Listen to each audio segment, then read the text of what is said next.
If you think you need a prenup, you shouldn't get married in the first place. If it's uncomfortable and it hurts and it bothers you, it's probably true. You need to enjoy every single day and enjoy the process and embrace the process along the way to achieve that goal. And I tell people, if you're getting into content, just post. You're gonna suck, but nobody sees you in the beginning anyways. Exactly. Think of the impact that you would have had on others, and who would talk about you, and what would you be known for? Don't look for the audience.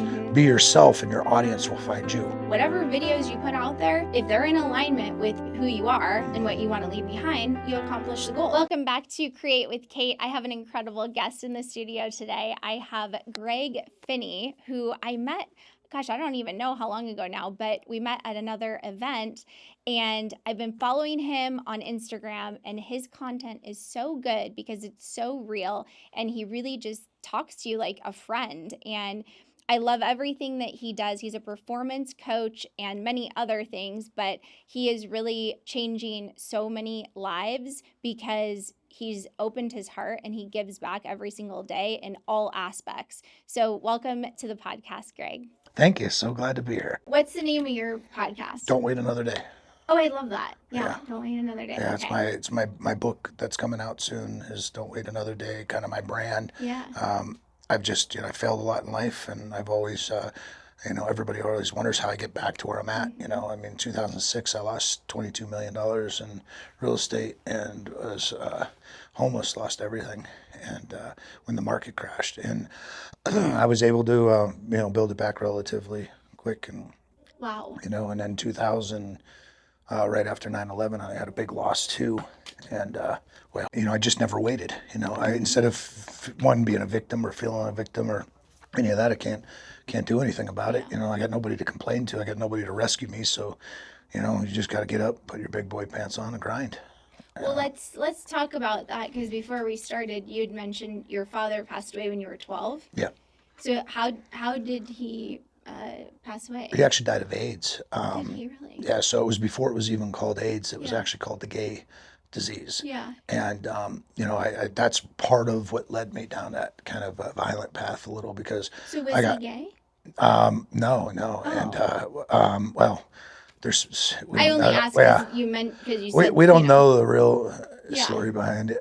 But back then you get it through transfers and everything. They literally didn't know what it was. So Yeah. even teachers didn't want to get near me. Students didn't want to get near me. People tried to pick on me, and instead I would get in. You mean because these people knew, like, of how Yeah, he died? they knew. Well, while he had it for 3.5 years. Oh. So during that time, I had to help take care of him with my mother, and so I missed a lot of my childhood stuff. And then kids are nasty. Yeah. Nobody knew what it was. Even the teachers were nasty and mean because they didn't want you to touch you. They thought you could get it from that's terrible. touching. They thought saliva, breathing, like that. It was like COVID when it first came out. Like nobody knew. Everybody was terrified, and I resorted to violence. I got in a lot of fights in school, and I fought a lot. Inner city schools. Yeah.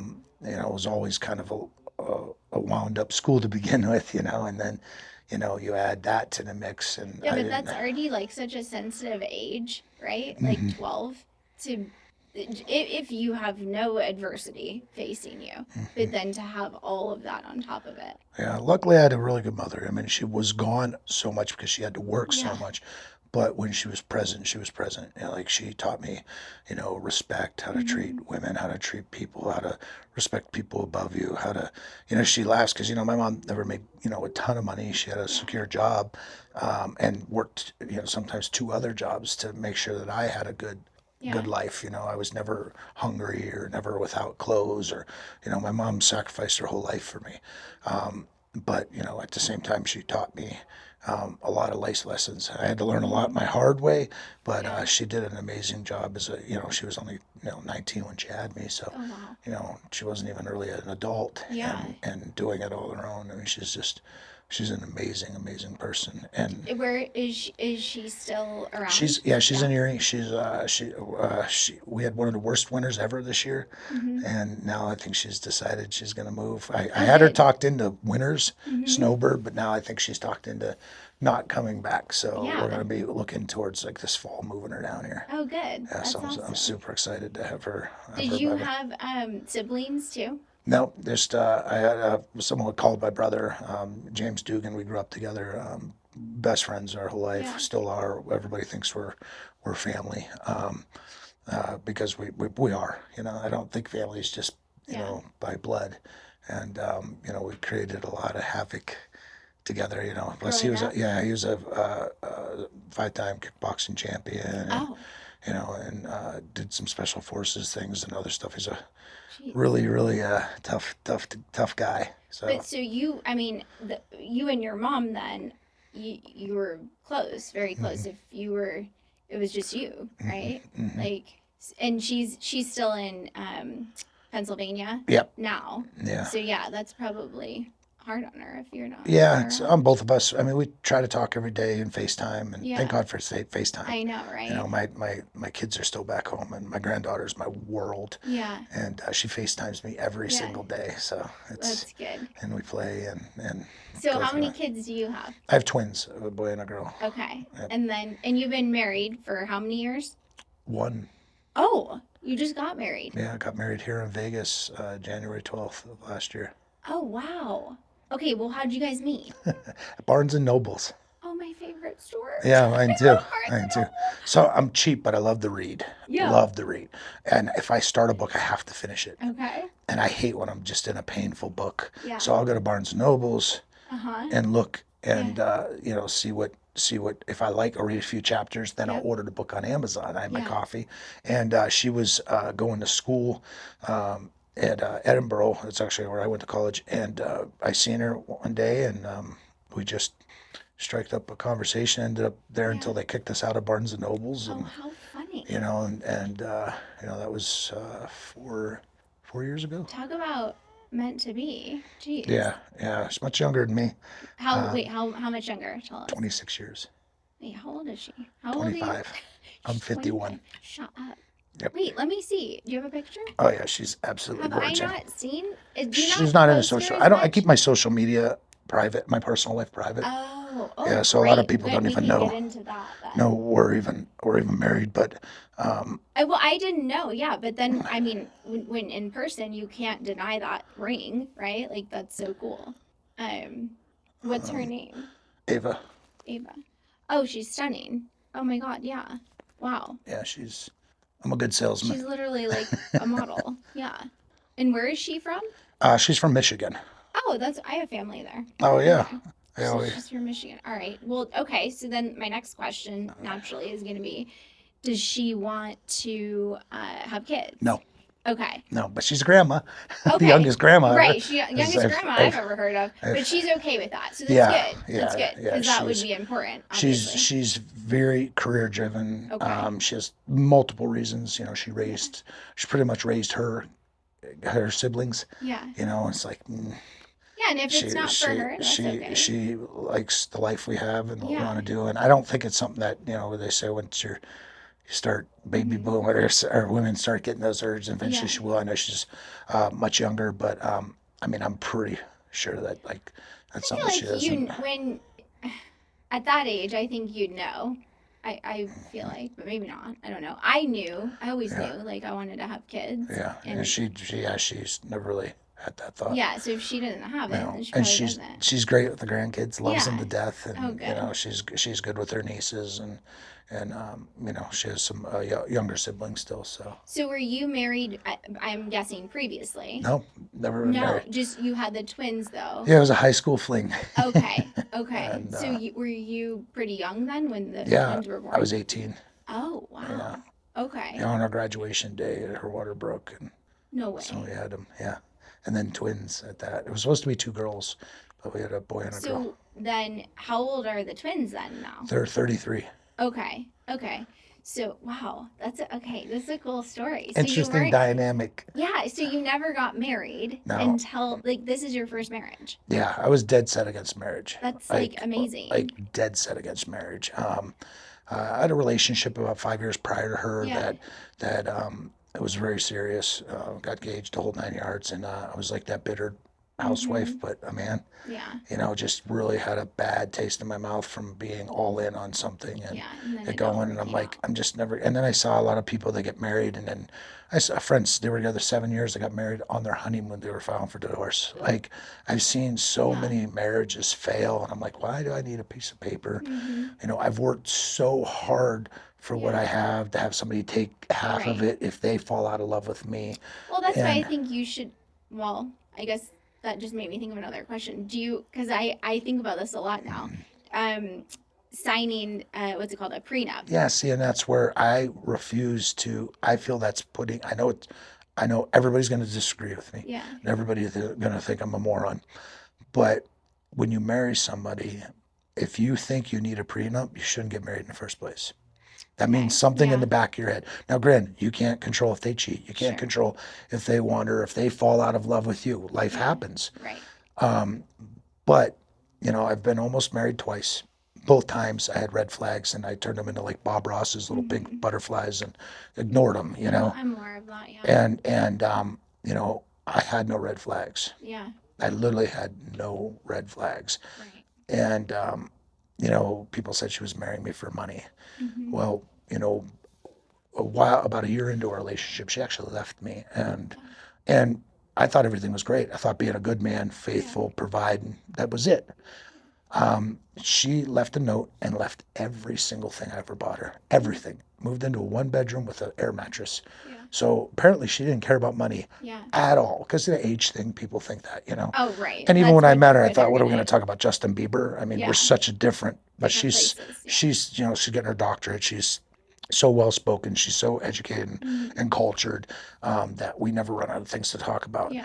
But I just thought if we, you know, if I'm gonna, oh, anyway, she left me, and I realized, well, it wasn't for money, and she left the note and said just I wasn't emotionally connected enough. Like example, when I would hug her, I'm ADHD and 5 other disorders, and I'm always thinking and always The next going, and, thing. yeah. You're not. So you when weren't she gives me a present. hug, I give her a hug and I move on. And Yep. she wants a hug. She wants an embrace. She wants to know, you know. Yeah. And I had to, and I realized I talked to people and they're like, "Well, Greg, we love you, but that's you." I cut people off a lot. I don't mean to. I'm just always, if You're something gets in thinking my of the head, I next gotta thing. Yeah. get it out. And I worked on that a lot. I borderline stalked her for like 3 months. Wow. You know, telling her Yeah. I am that guy. I can be that way. I just didn't know. I was from a relationship that wasn't into that like it was. So it was a real growth period for me. I've learned a lot from her. Yeah. And you know, now we're inseparable. We have one night a week as our fight night, Yeah. which I suggest everybody do. Tell me more. Wednesdays is our fight night. So Okay. Wednesdays are, if you know, I left the toilet seat up, but that's not an issue. But just Something, any things that anything. I found in relationships, you let things build. So something little, after one more little, 2 little, 3 little, 4 yeah. little, now it's something big, and then it blows up at the wrong times, Yep. and immediately you get defensive, or I get defensive. You think everything's great, and when someone blindsides you, you're defensive. So every Wednesday, we don't miss, is our check-in. So if anything, now if something major ever happens, we need to address that, obviously. But we've never had that. And what we do is Wednesdays, after dinner is, we sit down and we say, okay, you want to go first or I go first, and that's where we get to bring up anything that the week before. So it never goes more than a week, and we get to talk about what bothers us, what's upset, and you're already got your defense down, your wall's not up, you're ready to receive that, no matter how negative it is, and it's a much more controlled environment and a much more compassionate environment because you're doing it out of love with each other. And I mean, we've had maybe 3 times where we actually had something to talk about, and it was so insignificant that it was over. More what we do is on Wednesdays I'll talk about how wonderful she's been, and how compassionate and how helpful, and she preps my meals for me. She's works full-time student, preps my meals, does tons of things for me. Like, I don't know how she does it all, and it's more of me just reaffirming all the things that I love about her and that I appreciate with her. That's so important. I feel like a lot of times you're right. The fights, if we really look, they are insignificant. The thing that triggers, it's that people don't, and I know I'm guilty of this because I've been divorced twice, and the first time I was only married a few months, but doesn't matter. But yeah, I would like not say something that bothered me, right? Like, okay, I'm not going to say anything, but then it would just build, and that just builds, and on both ends. And it's like the older that I have gotten, I just realize it's better to just say the truth, even if it's uncomfortable, to work through it. Because the worst thing is when you just let it build. Yeah, or you lie, and then you got to worry about taking a lie. Just Yeah. talk it out. You just I talk would it rather, out. Yeah. I always go into it saying we fell in love for a reason. Mm-hmm. We love each other. Right now, I don't love you so much because I'm Right. angry, but let's talk about it. Mm-hmm. If you don't have those conversations, I don't know how marriage can last. Like, I know. I'm new to this. I've only been married a year. You guys have But been together for longer. yeah, but we're going on 5 years now, and I couldn't imagine doing this, and I've never done this. I recommend this to anybody, Yeah. because it really keeps you guys, especially like me. Like, I mean, she knows me now, but I'm a hot-headed guy. I'm an aggressive guy, not towards women in any way, shape, or form. Never been that way. But when you're still learning someone and getting to know them, or you don't know how they're going to react, Yeah. and we always naturally, when someone says something uncomfortable, you put up a defensive wall. Of course. So I think it's being vulnerable and opening yourself up to criticism. Yeah. And just remember, no matter what they're saying to you, you love them, they love you. Yeah. So no matter what they say, if it's uncomfortable and it hurts and it bothers you, it's probably true. So you should really look inside That's yourself very true. versus saying, well, that's not me, or it didn't go that way or anything. Just listen to it and process it. Yeah. And like I said, a few times that she's even brought any things up, absolutely my fault, absolutely owned it. And she felt so good to get off her chest, and I felt so good because now I know how to change certain things Yeah. in my life, because Right. I've went to a therapist for years. Everybody thinks like, what, do you go to a therapist? You're crazy, or you have emotional no. problems, or you have PTSD or any of that. I have none of that. I just only know what I know from the social backgrounds I've been in, from what I learned from people. So everybody has character flaws and defects. We have 12 character flaws. And I go to a therapist solely so I can talk about situations in business, personal, family, how I handled situations, and I can get an outside opinion to let me know if they thought I handled it right, or if I can handle things or do things differently. So it's all part of my personal growth. I'm always going to meetings, seminars, groups, training, to just better myself every day and be able to navigate through this roller coaster of a world we live in. Well, what I think is interesting about you and what I like about you, actually, we met at an event initially. I met you at Bradley's thing. But then when I started following your content, it's funny because you say you're like aggressive, right? And that's true. I'm sure. I haven't seen that side of you, but I find that usually people we're extreme with emotion on both ends. So to me, like, if you're aggressive, you also feel deeply. And I think you feel very deeply and you get vulnerable online, which I love.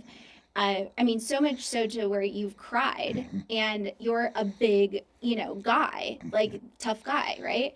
But I love that you show that side of yourself because I believe we're really all the same inside. We all have those feelings, but most people don't know how to express them because they've never been given permission to feel. Yeah. And I think that would solve so many problems if people could just feel. I think I got a lot of that from my mom because I grew up tough. You don't show weakness. You don't show vulnerability. Yeah. I'm a big burly guy that tattooed. Been in more fights than I can shake a stick at. But I think what makes a true man, a true survivor, a true giver, is a guy that has the ability to admit violence and can go to that space, whether it's to protect my family or a friend or a stranger, but also has the ability to cuddle with their granddaughter, show love and compassion, and open my heart to somebody, and show people that just because I'm tough, I'm not afraid of anybody. Yeah. Bears. That's about it. I tell anybody the only thing I'm afraid of. I'm not afraid of really anything in life. I'm very secure with my life, but that's why I can open up and show people because, just because I can cry and be vulnerable and help and give doesn't mean that I can't stand up for myself and that I can't. Yeah, you can be both. Yeah, I can. Yeah. I don't know why you guys have to. And I was that way for a long You time. thought you had to be one or the other. Yeah, we don't cry. We're men. We don't show emotions. We don't. I cry all the time. Yeah. And it doesn't bother me. Yeah. Well, it doesn't make me any weaker. It doesn't make me any less of a man. And anybody that says those things, they're struggling with their I own know. issues in life because it's a lot of insecurity, a lot of insecure people out there. I think I was insecure at one point. But once you don't care what other people think of you, Yeah. your whole life changes. I agree. I want people to respect me, love me, and to care about me. But at the end of the day, if it doesn't serve me, if they're not good energy and they're not showing that to me, then they don't affect me in any way. So if I've helped so many men that have struggled and didn't know who to talk to, didn't know where to turn in. They keep it self. That's why suicide rate in men is the highest. That's why PTSD in men is so high. We have this weight on our shoulders that we have to provide. We have to be strong. I just got big shoulders, Yeah. so I can take anything, and I'm built for that. But a lot of men aren't. So they try to mask it with masculinity. Yep.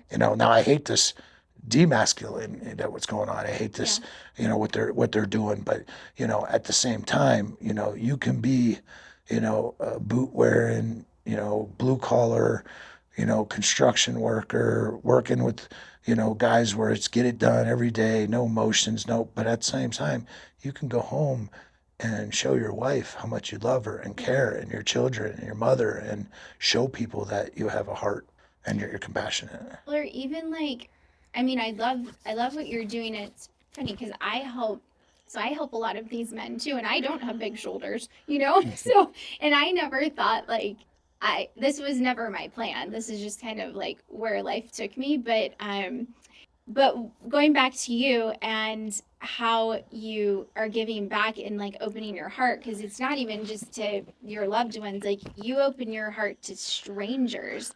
And when you go and you make these videos where you're giving homeless people food, when I'm watching them, okay, the thoughts I have are I wonder what happened to that homeless guy, right? How did he get there? And when I see you and you're giving him the food, I have this thought that he's thinking in his head, wow, this man actually sees me.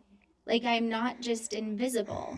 Because I'm invisible to everyone else, Can you tell me some stories of maybe some of those interactions? So I started doing that I used to base my self-worth on my net worth. Right. The next car, the next Rolex, the next fancy thing, the showroom girlfriend, I was never happy. I truly was never happy in my life, and until the last 5 years, I've really made some big changes where I'm happy with myself. I'm happy with my life. I'm happy and my calling.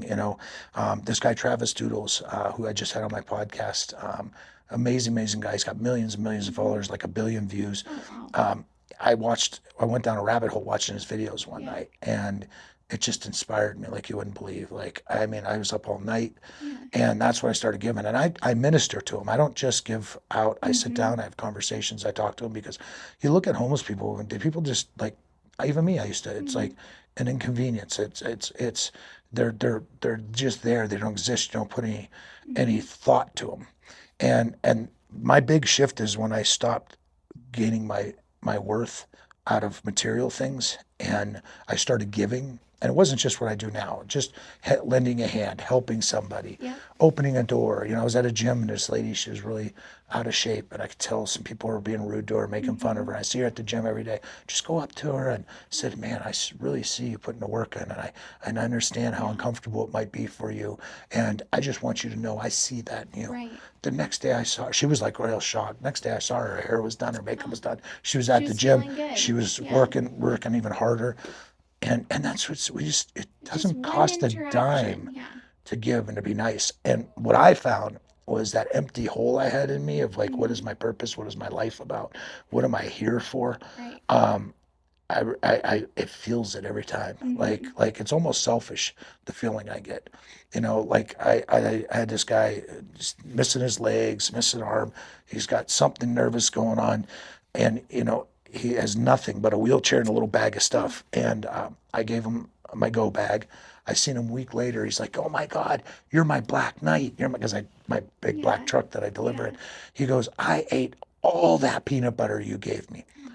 You would have thought I took him to a 5-star restaurant. That's the cheapest peanut butter and jelly I can buy at the dollar store. And he treated it like it was everything. And we just need to do more. We're giving billions away, and people are living so high on the hog, and there's people out there. That was someone's daughter. That was someone's son. That was someone's brother, someone's father. No, I look at every person when I see them. I don't see the person they are right now. I see them as if they were an infant and they were born in this world with all the opportunities we all have. And whether it's drugs, mental illness from drugs, hardship, if it's coming for you, you better have a good support system, or you can end up that place. Totally. You know, I lost everything and ended up homeless and had to sleep in an attic at someone's house. You know, lost everything. And, you know, but I had someone to help me to put me in an attic. You know, I had friends that still fed me. I still had a support network. Had I not had that support network, I mean, I probably would have committed suicide. You know, I thought about it. You know, I thought about it. And it's just, life is so short and there's so much we could do. The other night, I'm on meal prep right now. I'm cutting down for, you know, summer and for a photo shoot and things I'm doing for my coaching. And I decided at 10:30, right before they were closed, I was like craving a piece of pizza. I went to Brooklyn Pizza. There was tons of pies. This is just 2 nights ago. Tons of pies there. And they're like, so I picked out one. The manager came up and goes, "Hey, I'll give you a couple slices to go." Oh. Didn't really want them, but I was like, "Thank you, thanks so much." So I put them in a good go container. Now all the pizzas are gone. I don't know if they give them to staff, throw them away or nothing. And this young kid, and it just broke my heart. And it's been really wearing on me still. Come walking in, and you could tell he hasn't showered and bath. You could smell him when he comes in. He's like, "Do you guys have any food left over?" She's like, "Sorry, we don't." And I was like, "What?" I'm thinking I would have cooked the kid something, but they had so much. What did they do with it? And, you know, maybe the workers took it home, and for their families, they're probably struggling too. Everybody is. And I just grabbed my food and ran outside. And the level of appreciation from just giving someone a warm meal, like I thought about, like if I wasn't there, if God didn't have that guy give me those 2 extra pieces, I wouldn't even had any food to give the kid. I had no money on me. And he was walking. I mean, this is 11 o'clock at night. Where's he going to sleep? Where's he going to rest his head? Now he comes in and smells the pizza shop, Brooklyn Pizza, like my favorite pizza. They just crush it if you've never been there. I haven't been there. Good plug to them, I guess. But you walk in, just the aromas, like you salivate. You're like, "Oh, I can't wait to get this pizza." I can't imagine how far this kid walked there. Walks in, probably who knows when his last meal was. Smells this wonderful smell of pizza and dough, and then had to leave. To go sleep on the street somewhere. And like I'm going to one of my 4 bedrooms at my house to sleep in, and my closet they would be happy to sleep in, you know, and just giving him that and him saying, "God bless you," and knowing that he still had God in his heart, he's a better man to me. Well, you know, and I think the thought is, right, like there's a couple of things in that story that stand out to me. One, the workers, right, maybe, because this is what happens, I think, they think, "I don't want to get in trouble, so I'm not going to give away food," right? Instead of, if you work for a leader, the owner of that pizza place, which I don't know who that is, and he could be like this, but I'm just saying, generally speaking, people think, "Oh, I can't do that," instead of, you know what, give back. If we're throwing it away, like give it to them instead. Having people feel empowered. It sounds to me like they do, because she goes, a lot of people come in here at the end of the night. So I think they probably would have. But then it's like this, it's a constant balancing act, right? Of when to give, when not to give, because then if you open that door, then is it a problem, right? Because then you have too many people coming by. Yeah, you can't save the world. So people don't know how to make these decisions, right? Or they should go get a job. They should work hard so they're not homeless. Like you hear the things people say, right? Yep, I was one of them. Yeah. So what? I mean, what are your thoughts, as far as that goes? I still have my judgments. Like if I see a guy that looks like he's in great shape and I don't know his mental illness background, Yeah. but I know guys that stand there for drugs. They stand on the corner. They can go get a job. They can. I still feel sympathy for them because they didn't choose drugs. Drugs chose them, and they just didn't have the mental capacity or the support network to get through it. But it's so tough to put yourself in that. We're all living our life. We all have our own problems. Right. We all have things that we think are problems, which I don't think are real. 99% of our problems aren't problems. Right. They're usually money driven as problems. You have 100 problems until you only have one when you have a sickness. Now you only have one problem. And so many people just, it doesn't affect me, doesn't bother me. They put it off. And I can't live my life like that anymore. Like, I like nice stuff. I like nice things. But if I don't have them, as long as I can serve and give, it's almost selfish. Like I said, it's the most rewarding feeling in the world when you can help someone that truly needs help. And it doesn't even have to be a homeless person. I mean, they're the ones that need it the most. But so many people need help. I mean, our country is just in shambles, and the next 4 years I think will be great. There'll be a lot of changes. And what inspired me, the funny thing is, to go back a little bit, was that Travis inspired me.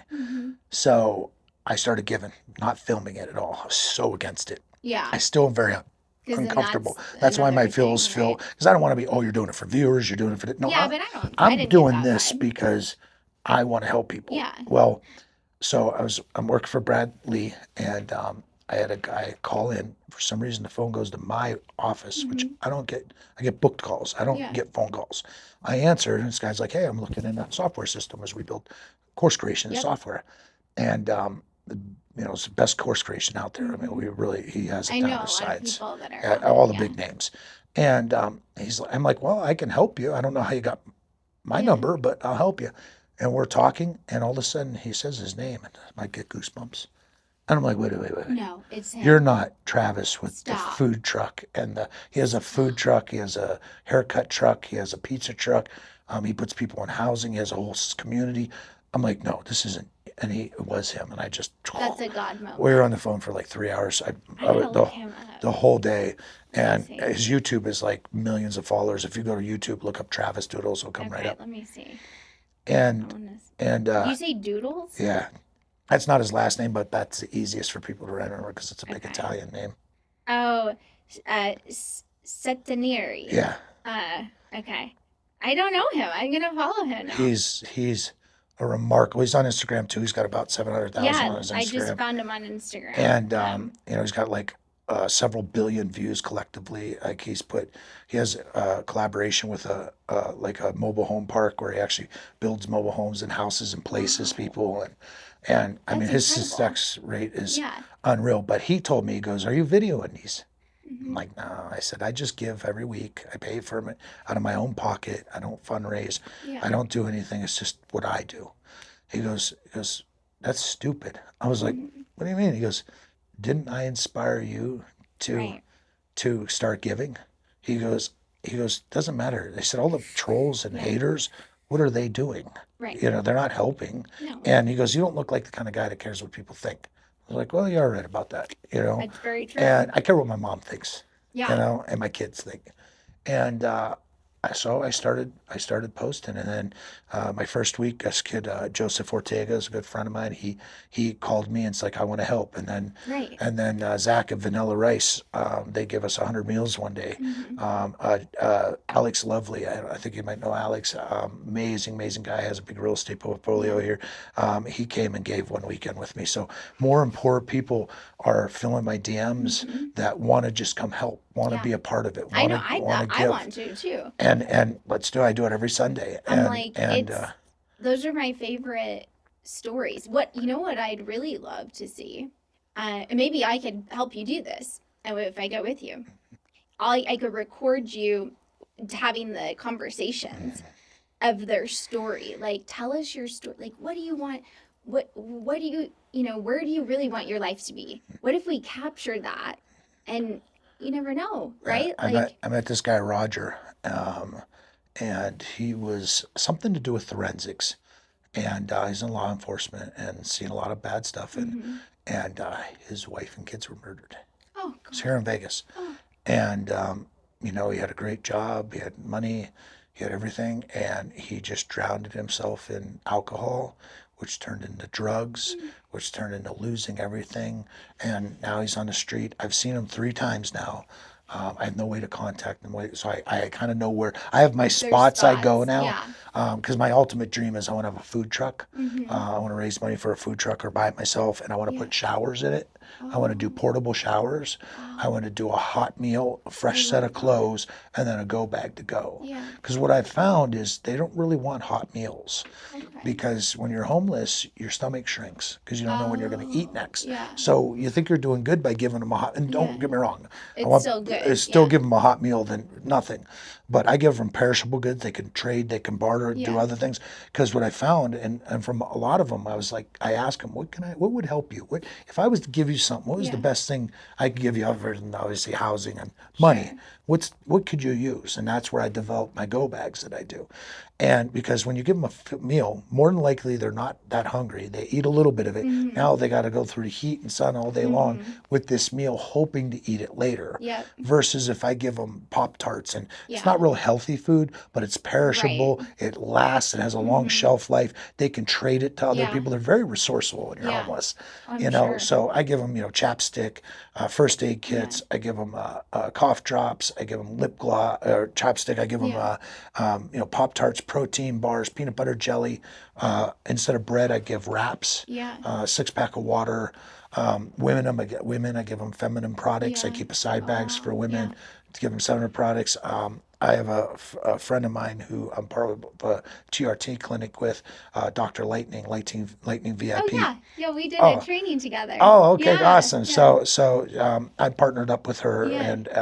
and she's going to start coming. She's donated and given, Yeah. but we're going to start going once we get her food truck going. She's going to do basic medical care, Oh, I a lot love of that. fungus, a Yeah. lot of open wounds, Yeah. injuries, and things like that. So it's just going to be basic Mhm. medical care, but I really think there's enough resources and people here Oh, that we could absolutely. put something together. I don't know how to do it or anything to do it, how to set up a nonprofit, how to do any of that. So I'm just doing it on my own now. Yeah. But I really want to collaborate with a bunch of people and really make a difference I because think it's they great. need us. They have Yeah. nobody, and you can't resort to the government to help Mhm. them.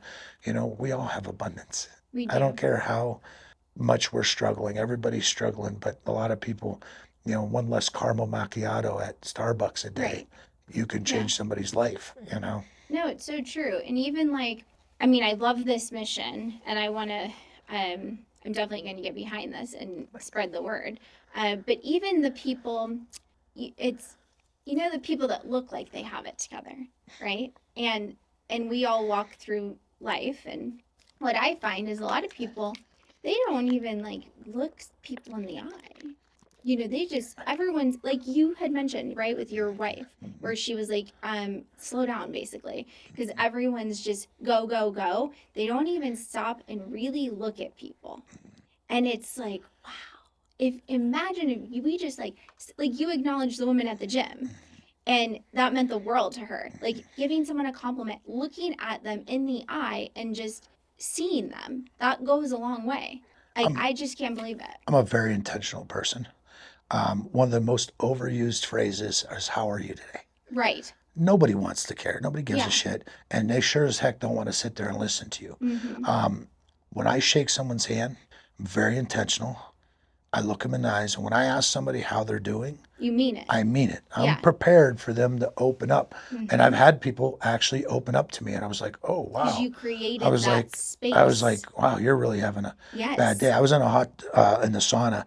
It's so funny. I want to do a sauna podcast, but nobody would last because I've had so much ministry I've actually done. Like I don't preach God. I don't, Yeah. I'm rough around the edges. I struggle myself. And whether you believe in God, don't believe in God, or you're on the fence. Mhm. If you just live by his commandments, you're a better father, son, Yeah. husband, friend. You're just a better person in society. Yeah. But I'm always in the sauna and talking and telling stories because you can never get me to shut up anyways. And I'm a talker. And all these men are talking. Mm-hmm. And this guy's just standing there. And he's a Middle Eastern. I'm not sure his nationality. He's Muslim, I know. And because we're friends now. And I was just telling a story about, how I met my wife and being vulnerable and looking after basing my worth on what I External had, things. and now that I don't have nearly what I used to have, and Yeah. I'm richer than I can ever be. Right. And this kid opens up in front of a whole group of men, and he goes, I was hearing you. He goes, I broke up with my girlfriend 2 weeks ago. I'm completely lost. I don't know what to do. I'm sitting here listening to you, wondering how you figure it out. And he goes, I'm one of the most prominent psychiatrists in Vegas, and I know what I should do. And I'm completely lost and don't know what to do. Ended up talking. I ended up giving him some strategies. He wanted closure. I said, well, you might never get closure, but why don't you talk? It was their religions. They both love each other, but she's a Christian. Yep. He's a Muslim, and it just, they couldn't come through their faith differences. Sure. And he works with her. And I just had conversations with him and helped coach him through it, Yeah. which I'm like, I'm a nobody, I like, what value do I give a guy that this is what he does for a living, and he's like, hey, then do as I say, not as I do mentality. And he's like, I helped him through it. He got closure. We haven't talked in a while. I got to reach out to him, but he seemed like he's really doing good.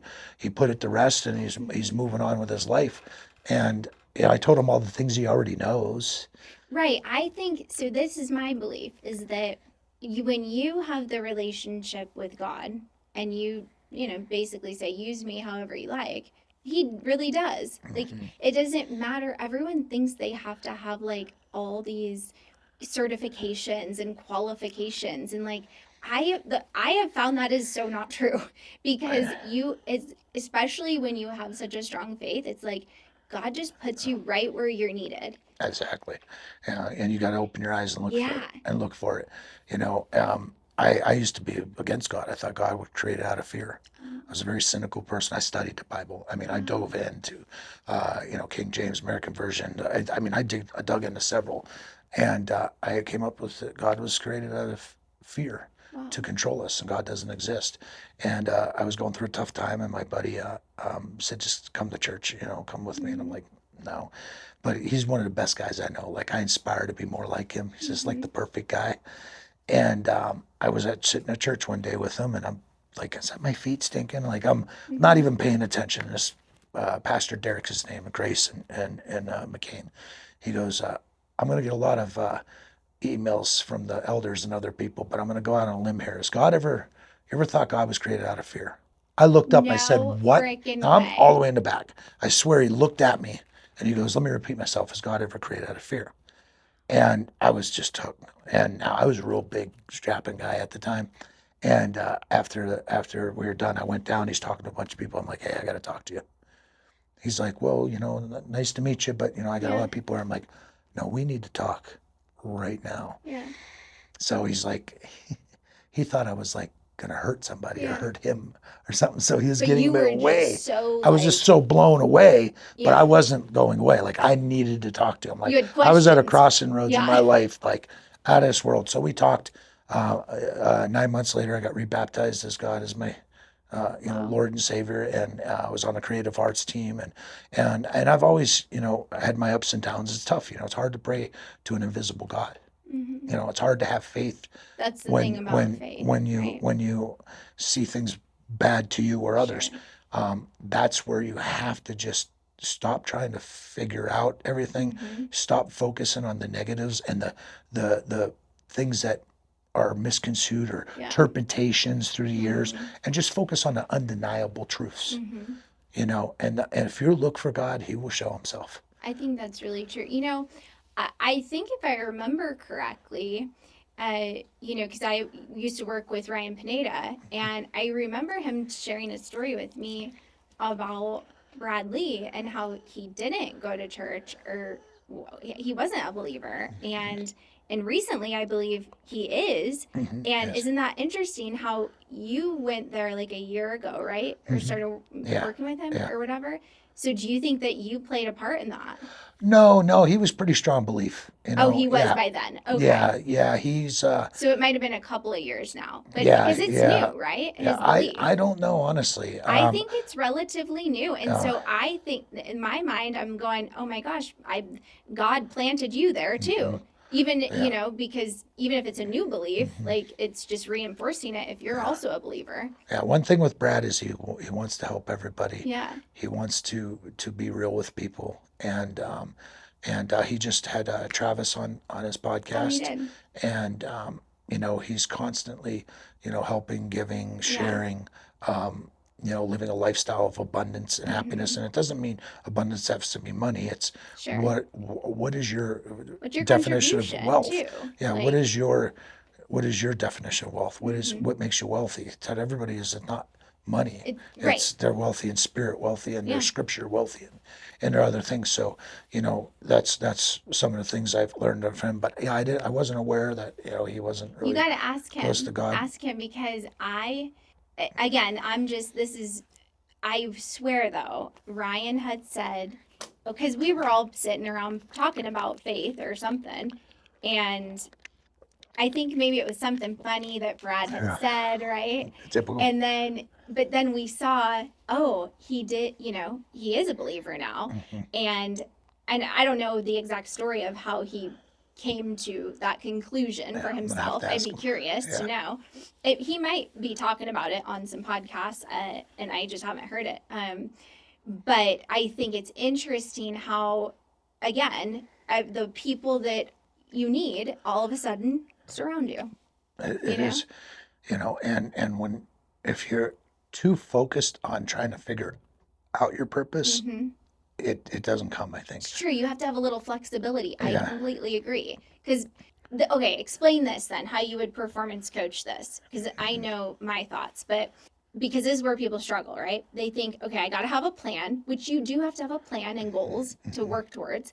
But then I think you have to have some flexibility to that plan, because that's where the faith comes in and the discernment to know which way to go when you're at that fork in the road. Yeah. Right? Well, a big part, as everybody says, burn the boats, go all in. Yeah. It is. I mean, that's harder to do than you think, Mm-hmm. and I am like, crocodiles are my favorite animal. Everybody thinks that's crazy. Yeah, I Well, never heard they've that. lived thousands of years. They've adapted Yeah. through everything in life and are still able to keep going.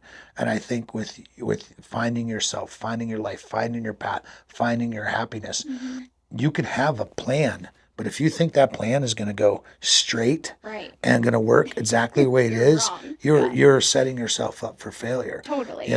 My plan is a roller coaster ride. It's up, it's down, it's scary, it's fast, it's slow. Right. It's all over the place. It's every emotion all in one, and it's short. And so many people focus on that destination, Uh-huh. and they lose the whole journey. Yeah. You got to enjoy the journey. You got to embrace the suffering. You have to find joy in pain. You have to find you have to be okay with failing. You have to be okay Right. with your plan not going the way it is, but still keep moving in that direction. Yeah. And everybody wants it now. Everybody wants a now mentality. true. Nothing happens now anymore.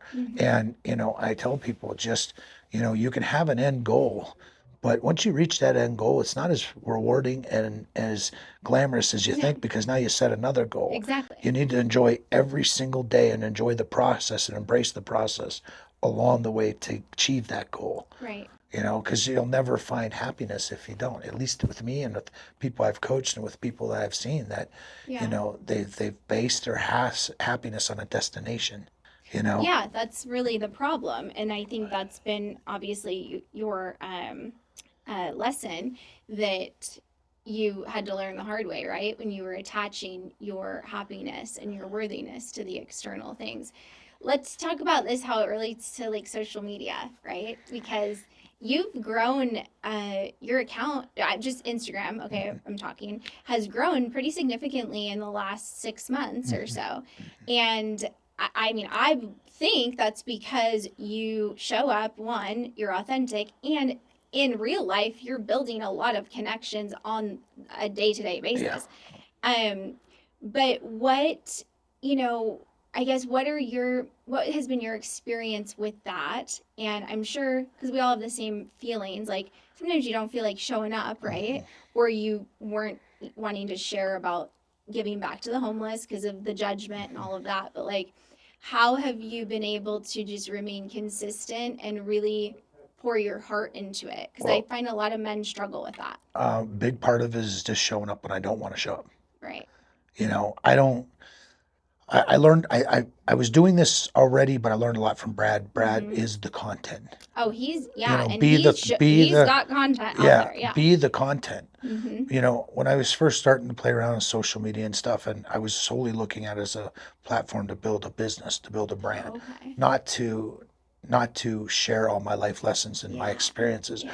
and what I've went through my life, because I've had a crazy life. Yeah. I mean, we couldn't even possibly get it Cover it in one episode. in No. an episode. And you know, when I stopped just trying to create and I just turned the camera on, you know, that is why I'm growing. You know, if I'm having a bad day and I don't feel like going to the gym, and I don't sit there and plan a post where, hey guys, you got to go when you don't feel like going, and you can tell it's staged. Yeah. I'll be pissed off. Yes. And say, I really don't want to be here right now. I don't want to post to you guys. I don't want to talk to anybody. But you guys see, this is how I am. This is what I'm feeling right now. You know, it sucks. I don't want to be there. I'd rather be doing anything than go to the gym right now. I'd rather not dread posting right now. Yeah. And I don't want any part of any of this right now. And I just don't know why. But I'm angry. I'm feeling good. Yeah. And I'll post that. Yeah. Because that's what I'm feeling in the moment. And everybody sees on social media all the good, the glamour, the I'm rich, this, and it sets so many people up for depression and sadness, because you know they don't realize the shredded bodybuilders and supermodels, they don't look like that all year long. Right. They cut to a show and they did like 8 photo shoots in a week. Sure. And then they go back to being fluffy. You know, like everybody that's, oh, you do this, you have a Ferrari, you have a Lambo. They're either fake or they don't explain all the pain and hardship they had to do to get to that reward. Right. You know, and I just try to be authentic, and whether I'm having good days or bad days, I want to share it all, because I don't want my viewers, my followers, the people I coach to think that my life is great and my life is nothing but fun and my life is, you know, if you do this the letter, you're going to live the best life. Right, because that's not the truth. No, life still sucks at times. Life is still a pain in the ass. Life is still big balls. You're still going to hurt. You're going to walk on. You're going to lose stuff. The better you are, sometimes you get pounded down the worst. Right. You know, you just have to show your authentic, true self. And I think that resonates with a lot of people, because more people have more problems than not. Right. We do. You know? And when we hear something real, we're like, oh my God, I freaking feel like that too, right? Yeah, and when you're following somebody that's their life is just a storybook, that makes your life actually, there's studies about this, that actually makes you fall deeper in depression. And social media has so many negative effects on people, because they see all these super lives that they think people are having, and they dream to have a life like that person, and they don't realize that person's 10 times more messed up than you. Yeah. And they would love to have your life, but Right. you're living this fake facade, and you're like, my life could never be like theirs. You're right, it'll never be like theirs. I mean, I don't know anybody in my entire life that has a perfect life with no headaches, no stress, no hardships, no deaths in the family, no, like your life is tough. You know, life is tough, but you could be a victim, you know, or you can choose to attack life every single day and do it on your terms. No, I love that. What, you know, a lot of these, a lot of the guys that I work with or talk to, they'll say things, and girls too, but you know, oh, well, I'm going to start creating content once I can hire the team and once I can do this, that, and whatever. And it's like, it's funny to me, because it's like, we all have phones with cameras, right? And I bet you get more responses from your raw, real stuff that you're like probably didn't even want to post than the more polished content. Yeah. And I tell people, if you're getting into content, just post. Guess what? You're going to suck, but nobody sees you in the beginning anyways. Exactly. So get it out of your system while you don't have followers. You know, find what inspires you. Find what you like to do. Find what makes you happy, because there's an audience for everybody. Don't look for the audience. Be you, and your audience will find you. Okay, that's good. Say that one more time. Don't look for the audience. Be yourself, and your audience will find you. I think that's so good, because see, the other thing that gets people stuck is they go to, and you said this, right? They go to business mode. Okay, how do I get more leads? That's why I'm making these videos. Otherwise, I wouldn't do this dumb shit. You know, that's how they talk, right? You've probably heard it Every day. And So I don't have time to make those videos. I'm making real money over here, right? Like I don't have time for that. Meanwhile, it's taking you 30 seconds to throw up a video. It's not like, let's, chill out. Like they make up all these excuses of why they don't show up, but I think it's because they don't want to be seen, because they have insecurities or whatever. Like they have pain, they have struggle, and they're living their fake life in real life, right? Like don't even put a camera on them, but they're trying to present in a certain way when they're just suffering inside. And so that's precisely why they criticize those that do show up. Yeah, 'cause everybody's trying to keep up with the Joneses. Yeah. And it's terrible, and it just leads you down a bad hole. Ever since I've started really being present on social media, that has changed my life in a positive way, Right. not a negative way, because even if I want to vent something, I vent it Yeah. there. Right. I get some backlash or people talk crap or stuff, but Sure. at the end of the day, You like can't that's avoid what it. I don't care. Yeah. Like they're not paying my bills. They're not going to be at my funeral. They're not going to Yeah. be, they're not going to be, they have nothing to do with my life, but they can still boost my algorithm and Right. and hopefully, I pray for people like that, because I hope that, there's people out there that try to make somebody have a bad day to make their day better. I could not imagine living my life like that.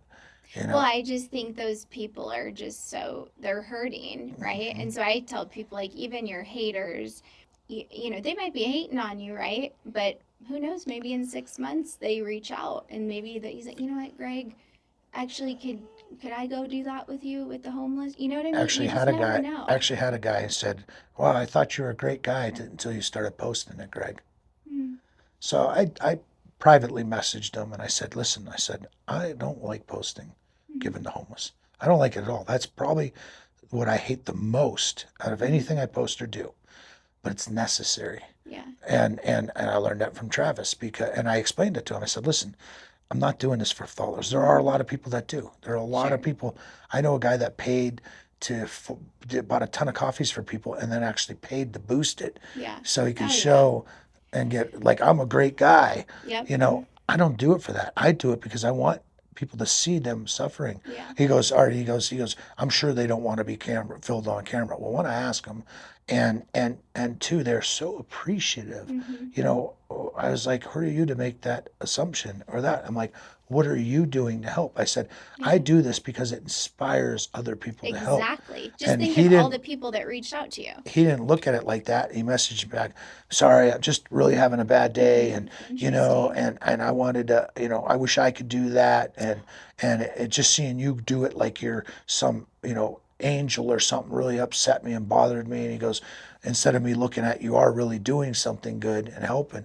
And we had a really long conversation, and now he's actually planning to start giving in my hometown. And next, I have a group of people when I fly home next.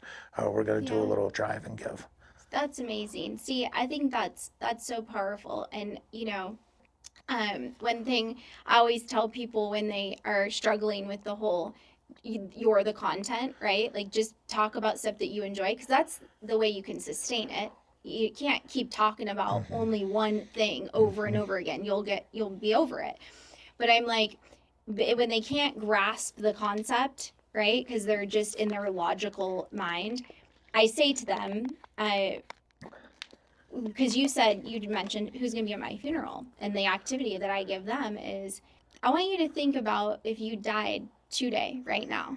I want you to think of the impact that you would have had on others, and like, who would talk about you and what would you be known for? Because that's what you need to show up and post about online, is what do you want to leave behind? I'm like, and they usually have kids. I said, because I don't have my father. My dad died in 2019. He was 57 years old. That was the most painful thing that I've ever been through. My dad loved personal development. He could talk for hours, we would just do this all day, right? If I had videos of my dad sharing all those stories and insights and his opinion and his values and all these things, I would love that, right? Yeah. It's in my heart, but he could. Yeah, and he could could have save impacted a other lot of people. Yes. Yeah. So that's how I look at it. It's like, you guys are all in your head, and it's not. First of all, it's not that serious, and second, it's just the way you show up in real life. and you're, either making an impact or you're not, same thing. It's, just put yourself out there. So I do a lesson. It's so funny you just said that. I do a lesson that I did. Someone showed me, and I didn't like it. And now I help it with others. So a guy told me one time, he goes, you're going down a wrong path. I was into drugs. I was into fighting. I was womanizing. I was all the things. all the above. I was just a bad kid. Distracting. And he goes, if you died today and you were looking down on your eulogy, what would people say? Would anybody show up? Would they say anything good? Would they say anything bad? Would it be empty? Would any more, your mother might say something, but what would you have? Yeah. I didn't like that. Like, I thought about it, and I went down a really dark hole. Like, I was like, I can't die like that. Like, I want to leave a legacy. I want people to remember me for not the things that I hurt people with or did bad or was a menace. I want people to remember me for people I helped, that I inspired, that I helped through tough situations, that I helped. So I tell people that. I say, look at if you were to die today, especially people that are like, I want to give more, I want to do more, I want to impact. I don't know how. Well, look at your life, audit your life, and see what you've done, and see who would show up at your funeral and what they would say. If you don't like what that feeling is, or if you don't know, in my case, now we're at a starting point to make some changes. No, that is one of the best exercises you can do. I actually wrote my eulogy. This was a couple of years ago, but I had to write it. It was in a class that I took, and you don't write it whatever you would say. You think of, well, first of all, identify who would write it, okay? Yep. Then you write it from their perspective, and I was like, wow, it really opened my eyes, to a lot. It really does, So. I think it's big in personal development. I also tell people, audit your phone. Yeah. It's the people you're around. You've heard this a million times. The 5 people you're around, look, that's who you are. Do you like what you see? It's true. You can spin it up a million different ways. You can deliver it in different ways, but that is the truth. Yeah. And the same with, if you want to change and make changes and change relationships, change everything, audit your phone. Yep. Are those people lifting you up? Are they inspiring you? Are they taking your energy? Are they taking from you? The personal development is very uncomfortable, and it's something that, unless you go fully immersed in it, it's never going to change, and you're never going to make those changes. I've had to stop talking to family members, to friends. I see some of my friends, childhood friends, I tap them up. What's up? Love you, brother. Nice to see you. I'm on my way though. They're not a part of my life. They're not in my life, and we all run on frequencies and vibration. I'm very faith-based, but I think part of it is our energy. This is vibrating right now. No, that's why I think we're so connected. Yeah. Because, and I notice we have a lot of similar connections, which makes sense, right? Because if you're on the same frequency, then you're going to be connected with the other people on that frequency. Vegas is really not as big as people think. Yeah. When you're on a high level frequency, it's a very small circle of people, and the thing is, we're all welcoming to bring more people into that circle, right? But you have to put the work in, put the effort in. You have to make those uncomfortable decisions in your life, and just work through it. And you can't base on motivation to do anything. That's the worst word on earth. Right. I don't even like it. You have to be disciplined in yourself. You do. And if you want a different life, and as far as content, people, well, nobody's going to watch me. No one's boring. I'm like, do you have friends? Yes. I'm like, well, your friends like you. Whether you think you're boring, not boring, exciting, you have friends. Your friends like you for you. So you're going to find an audience that likes you for you. So just be yourself. And you've got to be okay with showing up for however many views. Like honestly, you got to be okay with 0. You got to be okay to show up and nobody watch you, because you got to understand why you're doing it, right? And if you have that deeper, again, if you write your eulogy and you say, what am I leaving behind? That's a great way, even if no one follows you, because at least whatever videos you put out there, if they're in alignment with who you are and what you want to leave behind, well, then you accomplish the goal. If you're showing up to get likes, to get views, to get whatever external thing, going back to that concept, then you're going to be disappointed. It's not about that. And I used to look at oh man, I only got 50 views. Yep. that's 50 people. Right. That's 50. Yeah.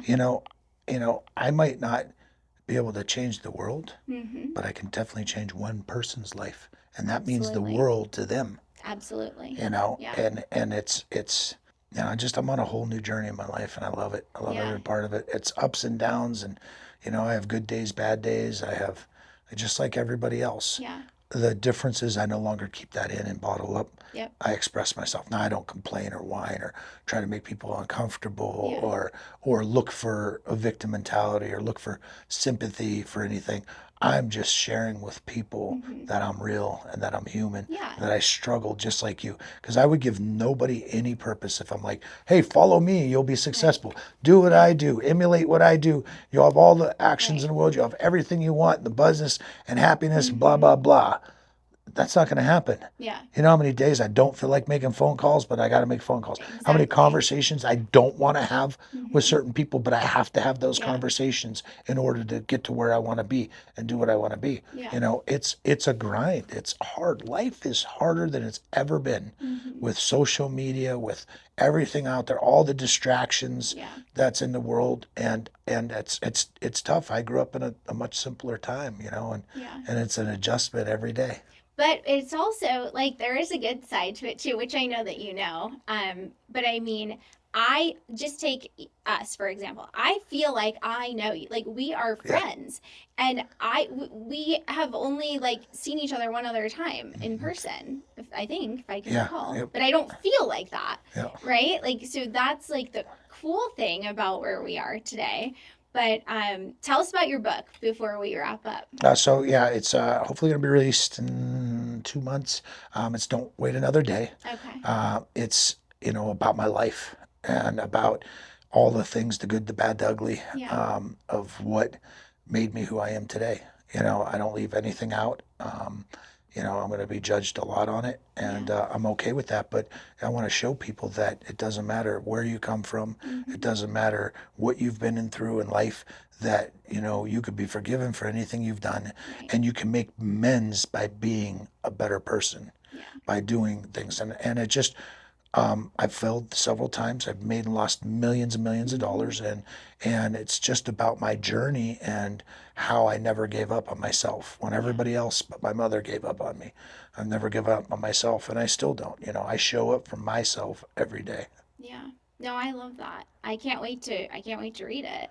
Yeah, and, hopefully you'll like it. I'm sure. It'll be entertaining, that's for sure. I already know I will, because I'm like, I just love everything you stand for. That's why I'm a big fan of yours and your content, and I know you're just changing so many lives, so I think it's beautiful. Thank you. But I wanted to have you. I wanted to do this podcast with you. That means so much to me. It really does. Like, I never thought that I would be speaking on any stages or being on anybody's podcast, or that my story or my life would be worth anything. And now I realize that God, let me experience all those things in life and let me go through all those things because he knows that I have the grit and that I have the shoulders to bear all that and to get through all those challenging times and all those life lessons I learned the hard way, and that I can share and hopefully help people not make some of those decisions, help people, navigate through the tough times, and that's what I do through a lot of my coaching. It's not just about your health and wellness; it's your mental stability. Where are you at? Where's your head at? With your family, with your kids, with everybody. We're so scatterbrained. I tell people too, you got to be like I learned from Jim Rome a long time ago, one of my mentors. You got to be present, whatever you're doing. You don't go to the beach with your kids and play on the laptop and answer phone calls or read while your kids are. When you're with your kids, be present with your kids. I would rather see somebody an hour with their kids, 100% engaged, than 3 hours at a beach and them doing whatever they want. Or when you're at work, be present at work. When you're at the gym, get off the damn phone. Get your workout in, get in and out, get the distractions out. Focus on one thing at a time, 100%. I don't believe in balance. I believe you do full throttle, whatever you're at the moment. There's your balance. That's good advice. And just go all in, whatever you're at in the moment. And if you do that, you just wouldn't believe how your life will go. The universe will give you what you want, but you have to not just ask for it. You have to be it. You have to do it. You have to take the actions. Yeah. That's why that motivation, it doesn't work. I mean, you know this, like we both see it because we're in that space.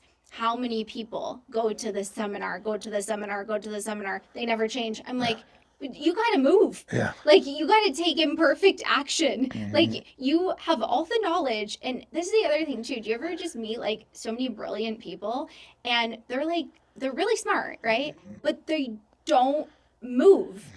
And you're just thinking, no, you don't need to buy another program. You need to move your ass. Like, it is crazy. Yeah, analysis paralysis. I Yeah. know people that are serial Yeah, events. They right, just they go just to keep event going. after event. Consuming. And I'm like, when are you going to monetize this? I When are you know. going to take what you're learning Yeah. and put it into action and Yeah. do stuff? They're great at showing up Mhm. for other people's stuff, but not going Yes. showing up for themselves. Oh, that's true. Yeah, it's wild.